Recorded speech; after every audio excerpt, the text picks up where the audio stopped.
Vamos a buscar en nuestras Biblias Deuteronomio capítulo 17, versículo 16, por favor.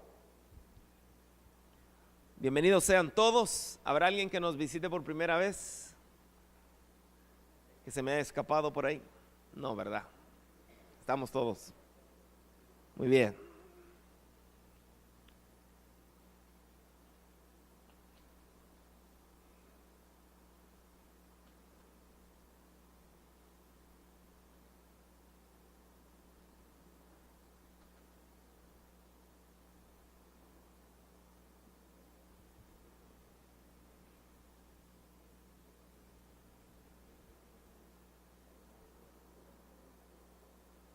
Deuteronomio capítulo 17, versículo 16.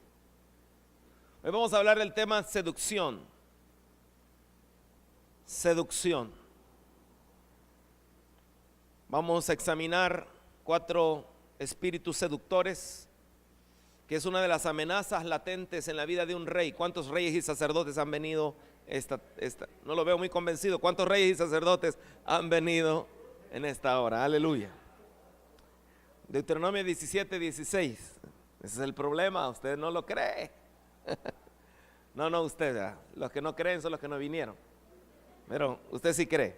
Deuteronomio 17, 16 dice: pero él, el rey, no aumentará para sí caballos, ni hará volver al pueblo a Egipto, con el fin de aumentar caballos, porque Jehová os ha dicho: no volváis nunca por este camino. Oramos. Papito, te damos gracias por tu gloria que sana, tu gloria que transforma, tu gloria que trae paz, tu gloria que trae gozo, Señor, que es nuestra fortaleza. En esta hora, Señor, desatamos ese gozo, esa paz, esa bendición que tu gloria acompaña, Señor, ese arrepentimiento que tu gloria lleva, Señor, un cambio de mente. Padre, hoy pedimos tu revelación, tu alimento, tu rema, tu presencia, Señor, a la hora de compartir tu palabra. Que tu Espíritu Santo, Señor, nos haga crecer y madurar, no para llenarnos de información vacía, sino de una información que cambia. El rema de tu palabra, Señor. Hoy glorifícate en cada necesidad y nos ponemos en tus manos, Señor, y a cada uno de tus hijos, para que nos volvamos, Señor, esa casa fundada sobre la roca, Señor. A los que creen en tu palabra, los que están fundados sobre la roca, y aunque vengan tormentas, esa casa no se caerá, porque tú eres nuestra roca. En el nombre de Jesús. Amén. Hemos estado hablando sobre el tema de reyes y sacerdotes. Usted se recordará, la vez pasada hablamos una parte muy importante en cuanto a los reyes y sacerdotes. Hemos visto el capítulo 17 de Deuteronomio, que nos muestra la voluntad de Dios referente a los reyes. Diga conmigo: yo soy rey y sacerdote para Dios, no para mí mismo. Y hay gente que confunde reyes y sacerdotes y cree que es rey y sacerdote para acumular riquezas en esta tierra y olvidarse del prójimo y tener deleites terrenales únicamente. Pero ser rey y sacerdote, en la Biblia encontramos otras cosas. Usted va a encontrar gente que le hable que cuando la Biblia dice que somos rey y sacerdote, rey se refiere solamente a ser un conquistador. Va a encontrar que el sacerdote solo se refiere a ser alguien que daba honra a Dios, pero es mucho más que eso, como nos hemos venido dando cuenta. Usted puede tomar la Biblia y enfocarla en un plano sumamente ambicioso, pero la palabra de Dios nos muestra cosas más profundas en cuanto al reino de Dios, que no es como los reinos de esta tierra. Y eso es lo primero que tú tienes que filtrar. Como rey y sacerdote, no puedes ver el reino de los cielos como los reinos de la tierra. Los reinos de la tierra, como el romano, por ejemplo, solo iba poniendo conquistadores y que controlaban las ciudades. Pero el reino de los cielos es un reino muy diferente, porque el reino de los cielos, como veíamos la vez pasada, es un reino de servicio, es un reino espiritual, un reino donde no tenemos la meta en las cosas de la tierra. Y aunque Dios puede bendecir a una persona como bendijo a Job, Dios te va a bendecir en la medida como hijo que tú reconozcas que no es lo que Dios te da lo importante, sino valores la relación que tú tienes con Dios como lo más importante. La prosperidad verdadera es tener una relación correcta con Dios, porque en esta tierra el hombre no fue diseñado para caminar sin Dios. De hecho, cuando camina sin Dios, ese desorden lo hace fracasar, porque el fracaso no es medible a nivel natural, terrenal, porque el hombre rico con Lázaro, él murió muy rico comiendo banquetes todos los días, y para muchos eso era el éxito, con muchas posesiones. Pero el Lázaro murió siendo pobre, los perros le lamían las llagas y él anhelaba comer las migajas que caían de la mesa del rico. Pero el éxito para el mundo no es el éxito del cielo, porque ese Lázaro estaba en el seno de Abraham, pero el rico estaba en un lugar de tormento llamado infierno. Entonces debemos no distraernos de lo que el mundo le llama éxito. Y hoy vamos a hablar un poquito de la seducción, porque la palabra nos habla que estamos en una lucha y los reyes estaban en lucha. Y nos quedamos la vez pasada, si usted se recordará, examinando uno de los versículos que hablaba sobre el mandato de los reyes.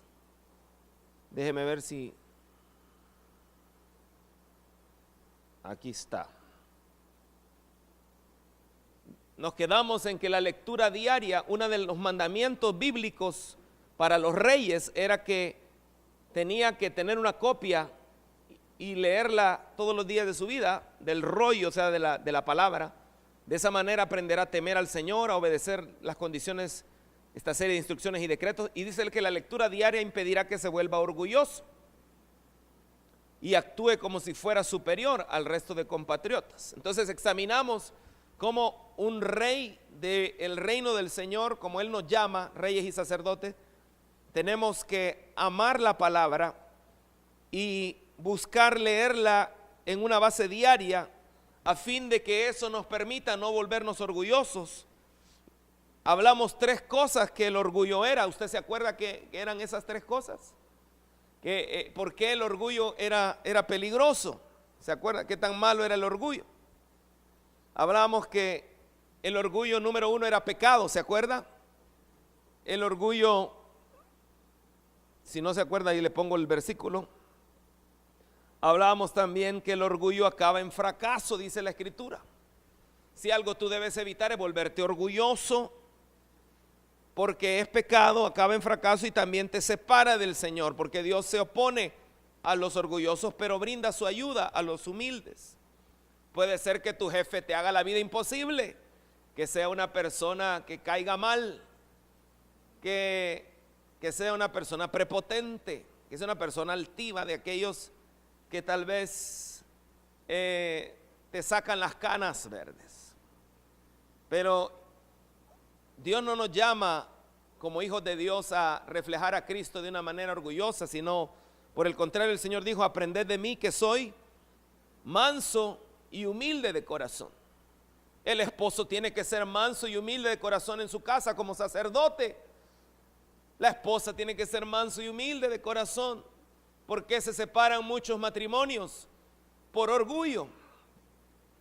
Por eso hablábamos la vez pasada que ahora que Dios nos ha hecho reyes y sacerdotes, debemos leer la palabra a diario, y eso nos va a ayudar a evitar ser orgullosos. También vimos el caso de un rey que se volvió orgulloso, le salió lepra, ¿se acuerda? ¿Cómo se llama ese rey? Usías, correcto. Pero vimos también por último el caso del rey Ezequías, que también se volvió orgulloso, dice la Escritura, pero se arrepintió de su soberbia, a diferencia de Usías. Yo creo que todos nosotros mostramos orgullo en un momento determinado, pero qué lindo es cuando el Señor quebranta ese orgullo, cuando puedes no endurecer tu cerviz, sino doblegarla y humillarte.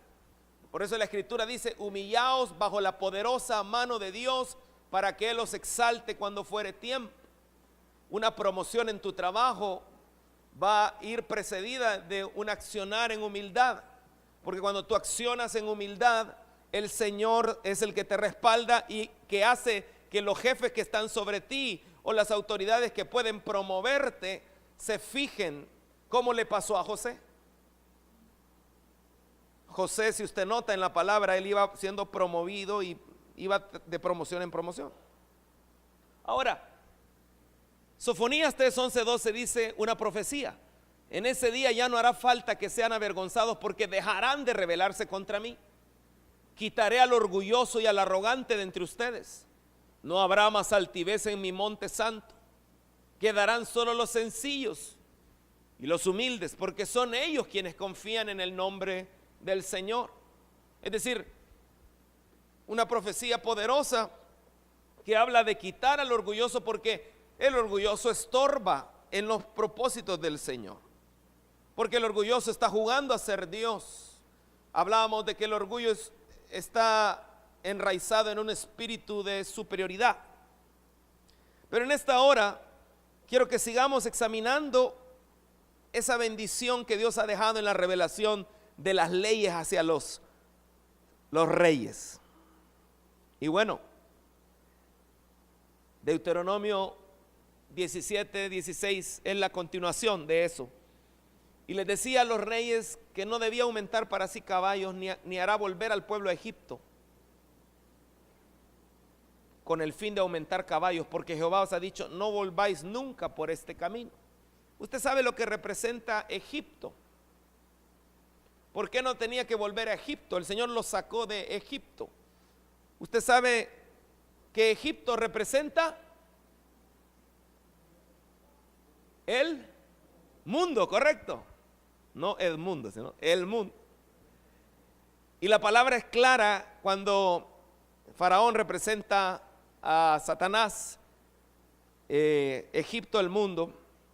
Y usted debe entender que estamos expuestos a una seducción del mundo. La Biblia dice que, bueno, déjeme leerle lo que significa para comenzar el seducir. Seducir significa hacer que una persona se sienta atraída o enamorada de ella, utilizando los recursos necesarios para ello. Dice también el diccionario que es conseguir tener relaciones sexuales con otro. Eso es seducir. Pero me llama la primera definición, me llama la atención. Dice: hacer que otra se sienta atraída o enamorada de ella. ¿Alguna vez lo han seducido a usted? ¿Alguna persona lo ha seducido? Es decir, hacer que se sienta atraída o enamorada. Hay gente que hasta van donde una bruja y le dice: consígame una ropa de la otra persona,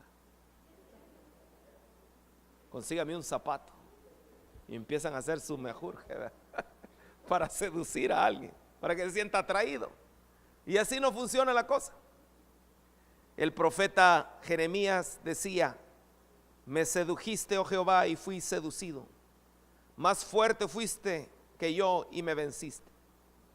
Y esto lo dijo cuando había sido escarnecido y burla aún de otros profetas.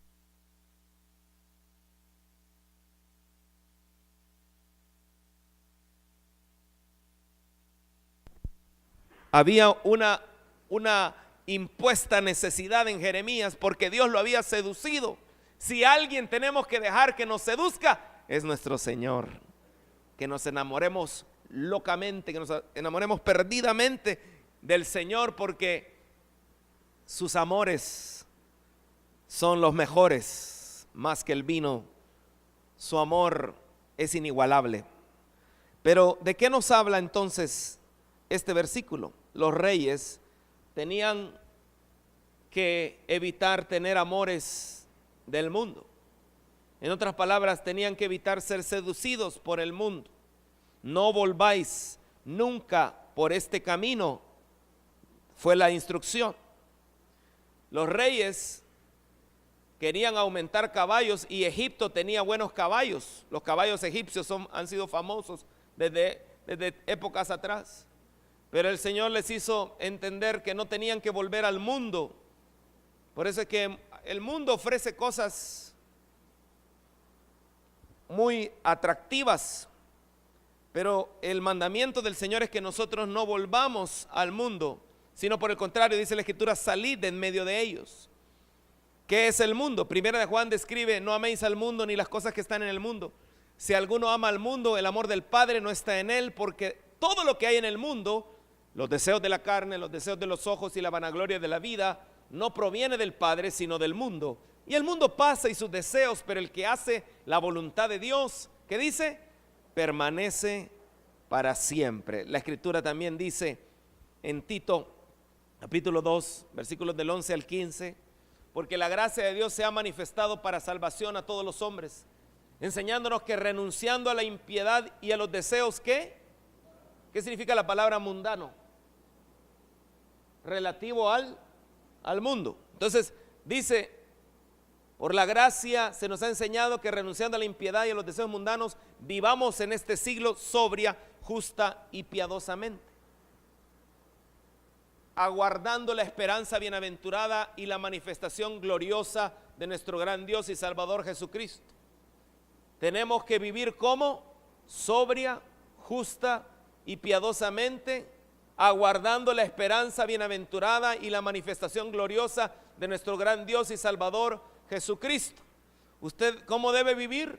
Sobria, justa y piadosamente, esperando la venida del Señor. Pero mire lo que dice: quien se dio a sí mismo por nosotros para redimirnos de toda iniquidad y purificar para sí un pueblo propio. ¿Cuántos dan gracias a Dios por su sangre que nos purifica? Celoso de buenas obras. Esto habla y exhorta y reprende con toda autoridad. Nadie te menosprecie. Mire qué interesante, celoso de buenas obras. Cuando hablamos de seducción del mundo, debemos entender que hay espíritus que influyen en aquellos que van a ser herederos del reino de Dios. Y uno de los espíritus que seduce, el primero que la palabra nos enseña, es el espíritu del anticristo. ¿Ha oído usted hablar del espíritu del anticristo? Dice la Escritura que ya se está moviendo. Daniel capítulo 11 nos habla de la seducción del espíritu del anticristo. Dice la Escritura en Daniel 11:32: con lisonjas seducirá a los violadores del pacto, mas el pueblo que conoce a su Dios se esforzará y actuará. Daniel tuvo una profecía, una revelación de parte de Dios, y él escribió en el capítulo 11 que nosotros encontramos en la Escritura, en el versículo 32, habla de una profecía que muchos historiadores aplican a Antíoco Epífanes de Asiria, y los teólogos dicen que es un arquetipo del anticristo. Y esto es bien interesante porque dice que seducirá a los violadores del pacto. Los violadores del pacto se refiere a aquellos que entran en relación con Dios, pero en su caminar reflejan que no están muy dispuestos a cumplir su parte del pacto. ¿Cuál es nuestra parte del pacto? Amar a Dios sobre todas las cosas y a nuestro prójimo como a nosotros mismos. Cuando tú tienes un estilo de vida en el cual no te interesa mucho obedecer a Dios, sino que más bien Dios te ayude a alcanzar tus caprichos, entonces estás expuesto a la seducción. Y el espíritu del anticristo que se manifiesta en muchas personas que no aman a Dios es un espíritu que a través de lisonjas seduce a este tipo de personas que constantemente violan el pacto. Pero el Señor marca la diferencia al decir: el pueblo que conoce a su Dios se esforzará y actuará. Por eso es importante, mi amado hermano, que usted no deje de escudriñar las Escrituras, no deje de congregarse, no deje de orar, porque a medida que nosotros conocemos más a Dios, podemos actuar y esforzarnos. Pero si no conocemos a Dios, estamos expuestos a la seducción de ese espíritu del anticristo que profetizó Daniel. A Josué el Señor le dijo: esfuérzate y sé valiente. Y le volvió a repetir: esfuérzate, esfuerza. Realmente, cuando examinamos las tentaciones, la debilidad de la carne, nos damos cuenta que estamos en una lucha constante y no podemos dar por sentado que ya el Señor ya terminó la obra y nosotros no tenemos que hacer nada. La Escritura dice: aún no han luchado hasta la sangre contra el pecado. Pero debemos entender que si nosotros no amamos a Dios, porque la Biblia dice: el que me ama, mi palabra obedecerá. Entonces cuando tú tomas el camino de la desobediencia, estás expuesto a la seducción del espíritu del anticristo. Por eso la Biblia dice también que sin santidad nadie verá al Señor. Y antes de pasar al siguiente espíritu de seducción, la Biblia dice que ese espíritu del anticristo ya está moviéndose. ¿Y cuál es el espíritu del anticristo? Aquel que niega a Cristo, que ha venido en carne. Y usted debe entender que el espíritu del anticristo no solamente se puede mover en gente no cristiana, aún gente dentro puede en un momento determinado negar la palabra y torcerla, pero ya vamos a hablar un poquito de eso más adelante. La Biblia dice también que el espíritu de profeta falso es seductor. ¿Cómo así? Segunda de Pedro 2:1 dice: pero hubo también falsos profetas entre el pueblo, como habrá entre vosotros falsos maestros, que introducirán encubiertamente herejías destructoras, y aún negarán al Señor que los rescató, atrayendo sobre sí mismos destrucción repentina. Usted no puede ignorar eso. Usted no puede ignorar que habrán falsos maestros, falsos profetas. Y dice la Biblia que introducirán encubiertamente, o sea que usted no se va a dar cuenta. Puede que no se dé cuenta si usted no está metido con la palabra del Señor, si no conoce bien al Señor, como pasó en cierta religión, que les dijeron que había un ángel que se le apareció a una persona y le había revelado un nuevo evangelio. Entonces hubo gente que dijo: ve qué interesante, ya nos aburrimos de la Biblia, algo nuevo. Porque hay gente que cae en eso, decir: no, pues lo novedoso, están con buscar algo nuevo. Pero en realidad la palabra del Señor es firme y dice claramente que ni aun si un ángel viene mostrándote otro evangelio, no le creas. Pero hubo gente que fue engañada. Y por eso dice, mire lo que dice el versículo, es el versículo 1, veamos el versículo 14. Tienen los ojos llenos de adulterio, no se sacian de pecar, está hablando de esos falsos. Seducen a las almas inconstantes, tienen el corazón habituado a la codicia y son hijos de maldición. Aparte de el espíritu del anticristo, ese espíritu del falso profeta, dice la Escritura que seduce a las almas inconstantes. Cuando usted oye la palabra inconstante, esto es bien interesante, mi hermano, porque el espíritu del anticristo seduce a aquellos que violan el pacto, pero el espíritu del falso profeta seduce a las almas inconstantes. Una de las cosas que usted debe cuidar es obedecer lo que Dios dice, pero otra cosa que usted debe cuidar también es ser constante. porque esas dos cosas lo van a volver frágil si usted decide ser desobediente al pacto que nos habla de la palabra. Si usted, o sea, una cosa es que yo desobedezca, que el pecado me alcance, pero que yo me arrepienta, confiese el pecado. Pero otra cosa es que yo voluntariamente peque y decida caminar en desobediencia. Mucho cuidado con eso. Está expuesto el espíritu del anticristo que lo va a seducir. Pero también el espíritu del falso profeta seduce a las almas inconstantes. ¿Conoce usted gente inconstante? Inscribámonos en el equipo de fútbol rápido. Ahí voy a estar yo. ¿Cuántas semanas son? Son 12 semanas. ¿Te comprometes? Sí, no, ahí voy a estar, porque no tenemos otro portero. No, yo les ayudo. Llega la primera semana. La segunda, fíjate vos que me toca trabajar. Espérame. No voy a poder llegar. Ay, qué pena, pero no tenemos otro portero. Sí, pero tú sabes el trabajo. Vaya, adiós. Vámonos, Maritza. Bueno, no la Maritza de Cava, sino que vámonos. No, mi hermana. ¿Dónde está? Ahí está. No. Otra Maritza. Total que inconstantes.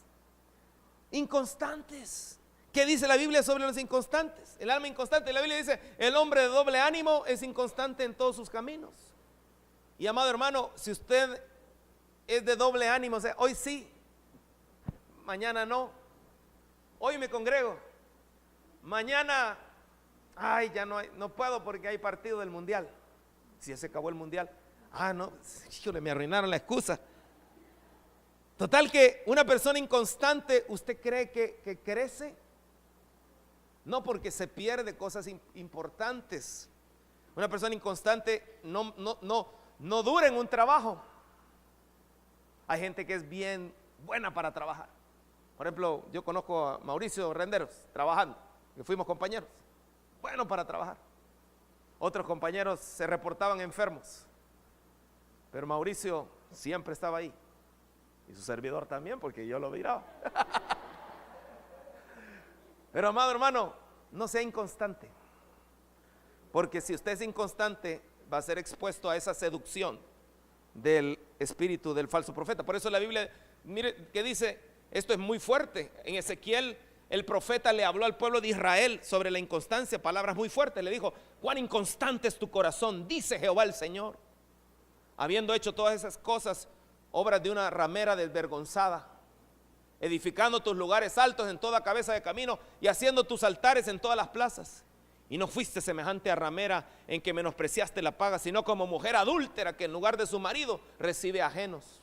Mire qué fuerte la palabra del profeta. ¿Pero por qué? Porque lo que quería era que reaccionara, porque se había portado muy inconstante. Y le decía, tu corazón es inconstante. ¿Qué significa un corazón inconstante? Que hoy ama, mañana medio, pasado nada. Inconstante. Qué feo es. Qué feo ha de ser más bien casarse con alguien inconstante. ¿Verdad que sí? Ha de ser muy feo. Que hoy te ama, mañana quién sabe, mañana conoce a otro u otra.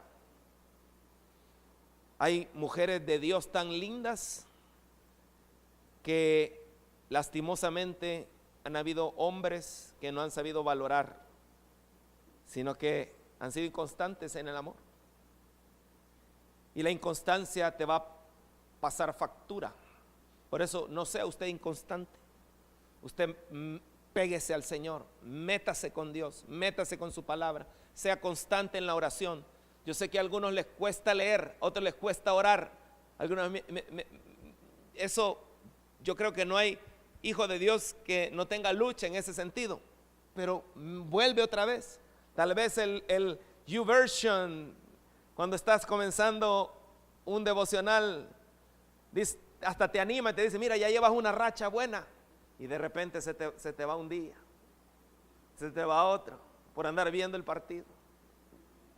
Vuelve a retomarlo. Toma el camino de la constancia. Arrepiéntete y dile, Señor, perdóname, yo retomo el camino. Pero ten la meta de volverte una persona constante y no inconstante, porque la inconstancia también tiene un riesgo. La gente inconstante, si usted se acerca a gente inconstante, segunda de Pedro dice, casi en todas sus epístolas, hablando en ellas de estas cosas, entre las cuales hay algunas difíciles de entender, los cuales los indoctos e inconstantes tuercen, como también las otras escrituras, para su propia perdición. Pedro decía que había gente inconstante e indocta que torcían las cartas de Pablo. Así que vosotros, oh amados, sabiéndolo de antemano, guardaos, no sea que arrastrados por el error de los inicuos, caigad de vuestra firmeza. O sea, Dios nos habla a tiempo. Digamos, cuidado, la gente inconstante tuerce la palabra. Pedro les advirtió al respecto. La Biblia dice, hablando palabras infladas y vanas, seducen con concupiscencias de la carne y disoluciones a los que verdaderamente habían huido de los que viven en error. Les prometen libertad y son ellos mismos esclavos de corrupción. Estamos hablando siempre del espíritu de falsos profetas. Porque el que es vencido por alguno es hecho esclavo del que lo venció. Ciertamente, si habiéndose ellos escapado de las contaminaciones del mundo, por el conocimiento del Señor y Salvador Jesucristo, enredándose otra vez en ellas, son vencidos, su postrer estado viene a ser peor que el primero. Porque mejor les hubiera sido no haber conocido el camino de la justicia, que después de haberlo conocido, volverse atrás del santo mandamiento que les fue dado. Entonces, el espíritu seductor de falsos profetas seducen con concupiscencia de la carne a los que verdaderamente habían huido de los que viven en error. Les prometen libertad y son ellos mismos esclavos de corrupción. Tenga cuidado, porque Dios nos ha llamado a salir del mundo y de las cosas que contaminan en el mundo. La Biblia dice también en el versículo 18, mire qué interesante. Vamos a leer la Nueva Traducción Viviente. Se jactan de sí mismos con alardes tontos y sin sentido. Saben cómo apelar a los deseos sexuales pervertidos. Mire qué tremendo. Para incitar a que vuelvan al pecado los que apenas escapaban de una vida de engaño. ¿Esto qué es? La seducción de espíritus moviéndose en falsos profetas. Prometen libertad, pero ellos mismos son esclavos del pecado y de la corrupción, porque uno es esclavo de aquello que lo controla. Y cuando la gente escapa de la maldad del mundo por medio de conocer a nuestro Señor y Salvador Jesucristo, pero luego se enreda y vuelve a quedar esclavizada por el pecado, termina peor que antes. Les hubiera sido mejor nunca haber conocido el camino a la justicia, en lugar de conocerlo y luego rechazar el mandato que se les dio de vivir una vida santa. ¿Qué mandato se nos ha dado?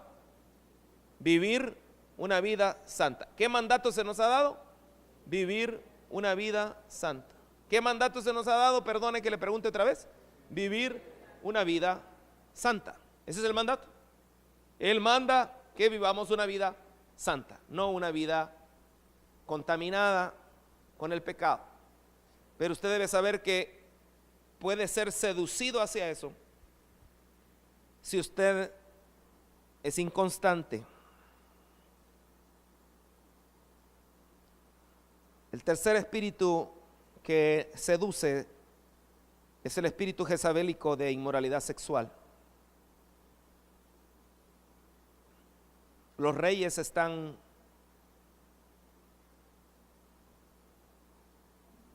expuestos a esto. La Biblia dice en Apocalipsis 2:20,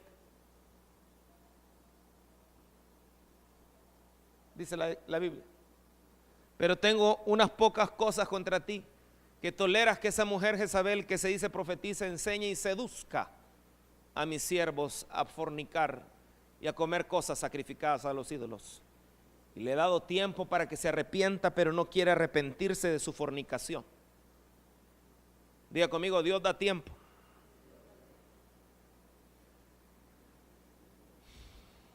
Pero ese tiempo no es para siempre. He aquí yo la arrojo en cama y en gran tribulación a los que con ella adulteran, si no se arrepienten de las obras de ella. y a sus hijos heriré de muerte, y todas las iglesias sabrán que yo soy el que escudriña la mente y el corazón, y os daré a cada uno según vuestras obras. ¿Por qué dice, y todas las iglesias sabrán que yo soy el que escudriña la mente y el corazón? Porque en la seducción no todo era visible.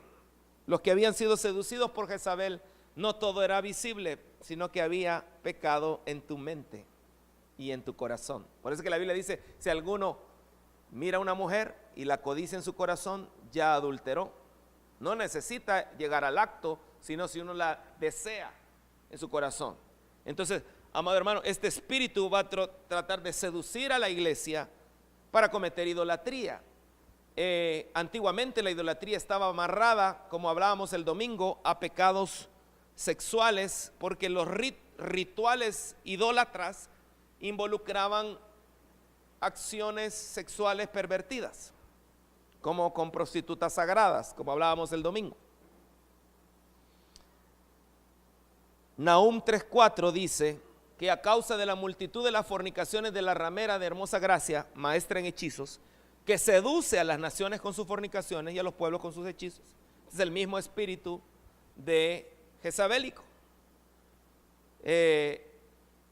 Satanás sabe que hay diferentes pecados, pero que el pecado sexual es un pecado que daña el templo del Espíritu Santo, y él quiere destruir el templo. Por eso la Biblia dice, huyan del pecado sexual.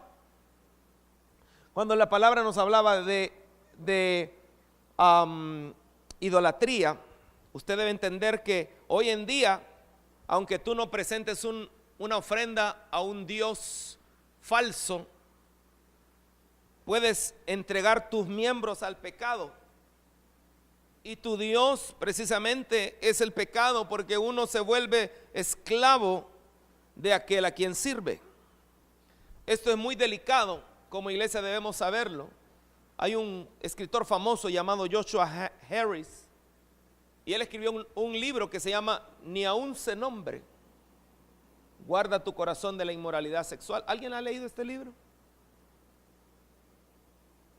Han hecho varias versiones, hay una versión más nueva. Ni aún se nombre. El sexo no es el problema, la lujuria sí. Pureza sexual en un mundo saturado de lujuria. Porque de la lujuria sale un montón de inmoralidades sexuales. ¿Qué es la lujuria? Es el deseo sexual exacerbado. Es lo que lleva a inmoralidad sexual. ¿Cuál es la inmoralidad sexual? Todo lo que está fuera de los límites del matrimonio. Pero mire lo que dice este libro de Joshua Harris. Me impactó, a mí me lo mandaron, algo bien tremendo. En este libro dice una porción: la lujuria les ofrece a los hombres el placer de la sexualidad sin el esfuerzo que demanda la intimidad. A las mujeres les ofrece el poder de obtener lo que quieren en el aspecto relacional si usan su sexualidad para seducir. Una vez el doctor Al Mohler hizo una declaración escandalosa, pero a la vez precisa. Los hombres se sienten tentados a entregarse a la pornografía. Las mujeres se sienten tentadas a producir pornografía. Si eres una mujer, no tienes necesidad de posar para una fotografía, ni de estar en el elenco de una película pornográfica para producir pornografía. Cuando te vistes y te comportas de una manera diseñada en principio para despertar el deseo sexual en un hombre, produces pornografía con tu vida. Una vez lo había visto de esa manera. El hombre es tentado a entregarse a la pornografía, pero las mujeres son más tentadas a producir pornografía para alcanzar un aspecto relacional. Entonces, esto es bien interesante lo que escribió el doctor Joshua Harris, porque el espíritu jezabélico de inmoralidad sexual, que lo que quiere es llevar al Hijo de Dios a disfrutar de algo fuera de pacto, porque la pornografía, que viene del griego porno, que significa fornicación, y grafía, que significa imágenes, o sea, imágenes que te llevan a cometer inmoralidad sexual, es algo que debes entender que tiene un riesgo eterno. Hay muchos, por causa del pecado sexual, fueron apartados del camino. Y una mujer puede sentirse tentada a producir pornografía porque tal vez en su corazón hay vacíos y necesita tener una relación y necesita amor, pero para alcanzar ese amor, ese espíritu la puede seducir al punto de prestar su cuerpo a producir pornografía sin ella saber. ¿Está conmigo? ¿Lo entendemos más o menos? ¿Cómo se debe? Si una mujer puede despertar el deseo sexual en un hombre de la manera como se viste, ¿cómo se tendría que vestir una mujer para no producir pornografía? ¿Cómo cree usted que se tendría que vestir?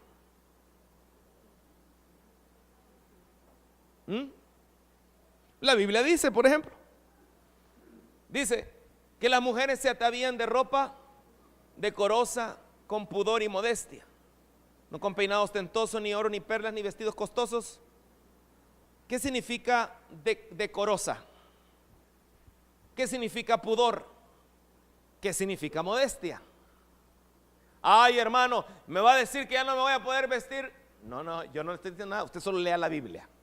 No me eche la culpa a mí. No, porque el que está bien por dentro va a saber cómo vestirse, va a saber cómo andar por fuera. Pero generalmente alguien que no está bien por dentro, o sea, que tiene ciertos asuntos no resueltos, pudiera ser que se preste y sea seducido en un momento por el espíritu jezabélico. ¿Qué es cuando dice decorosa? ¿Qué es el decoro? Mire qué lindo. El decoro es un comportamiento adecuado. No existe un figurín cristiano. Yo no voy a decir, mire, usted se tiene que vestir con una falda hasta la tobillo. No. O sea, la Biblia no te dice el largo de la falda. No te dice qué tanta piel tienes que enseñar. Hay unas que, no, entonces no me puedo poner mi camisita cortita. Depende, solo fíltralo por esto. Es decoroso. ¿Qué es decoro? Comportamiento adecuado y respetuoso correspondiente a cada categoría y situación. ¿Cómo correspondiente a cada categoría? Una niña, por ejemplo, puede usar cierto tipo de tamaño de ropa y no hay problema porque es conforme a su categoría, su situación. Pero si esa misma ropa la ocupa ya una de 15,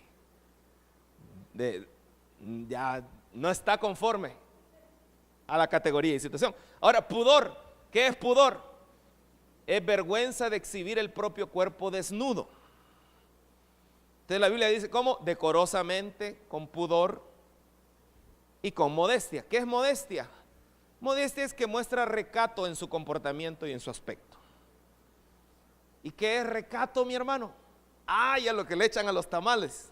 No, ese es recaudo. ¿Qué es recato? Bueno, recato dice el diccionario que es el cuidado que una persona, especialmente una mujer, muestra de no parecer indecorosa o provocativa. Eso no lo dice la Biblia, eso lo dice un diccionario. Entonces, ¿cómo dice la Biblia que debe ser la vestimenta? Con decoro, con pudor, con modestia, o sea, con recato. Tener cuidado, pues, porque si no pudiera ser que hayamos sido seducidos por el espíritu jezabélico de inmoralidad sexual y sin saberlo estemos produciendo pornografía y nadie me había dicho. Bueno, ahora el Señor ya está mostrando. ¡Qué tremendo! Sí, yo nunca me había imaginado, pero el doctor Joshua Harris escribió algo diferente. Ese espíritu jezabélico puede seducir para que alguien produzca pornografía sin saberlo.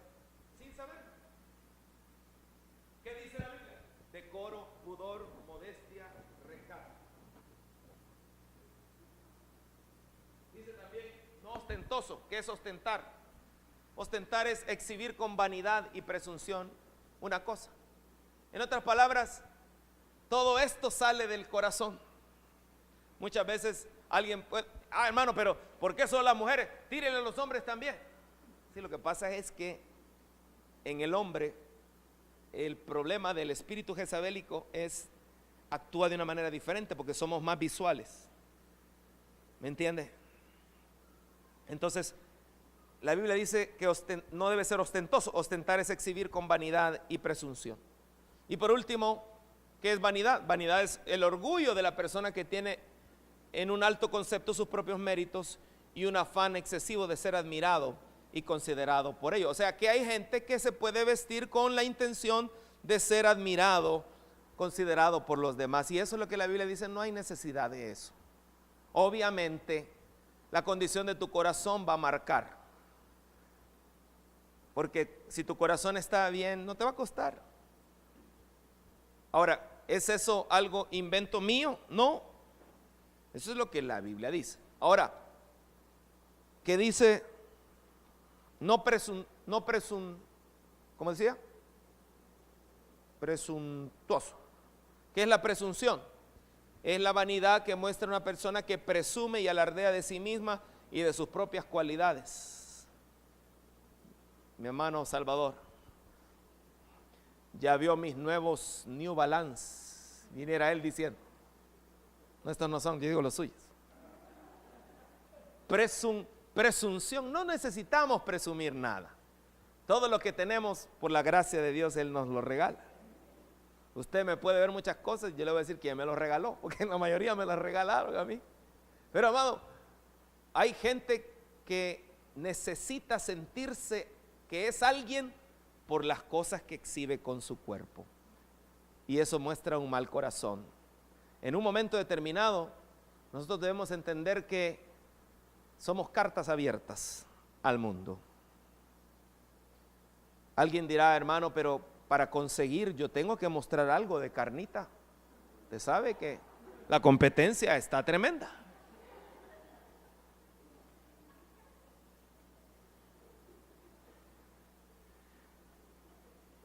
Haz la prueba, respeta esos principios y cuando menos sientas, el Señor te va, sin necesidad de mostrar mucho ADN,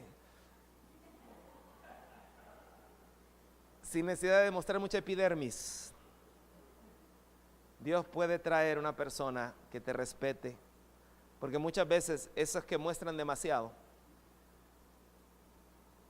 también lo buscan aquellos que están más inclinados hacia la fornicación y el pecado sexual. De hecho, la Biblia dice que la casa y las riquezas son herencia de los padres, mas de Jehová la mujer prudente.